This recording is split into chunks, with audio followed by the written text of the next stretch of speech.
How to check responses of Google Form on your phone. So this video is for someone who already have created a form and wants to check the responses.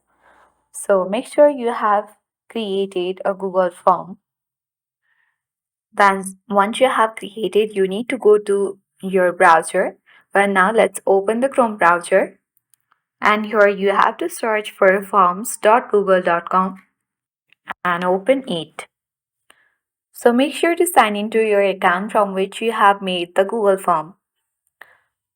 If you want to change it, you can tap on the top right corner's profile and easily select your Google Forms account.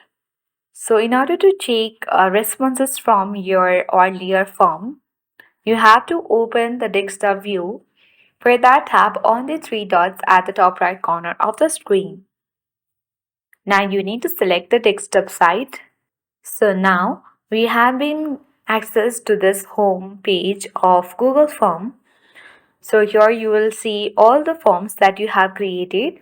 You need to open the form whose responses you want to see. Once you open, at the top you can see the responses. You need to select the responses which is next to questions. Sure, since I have the 0 responses, if you have any responses on the section, then you will be able to see the responses in the three different form, that is on the basis of summary, question by question, or by individually. So you can select any one other option if you get the responses and easily check the responses on Google Form on your phone. So that's it for today. I hope this video worked. Thanks for watching and see you in the next video.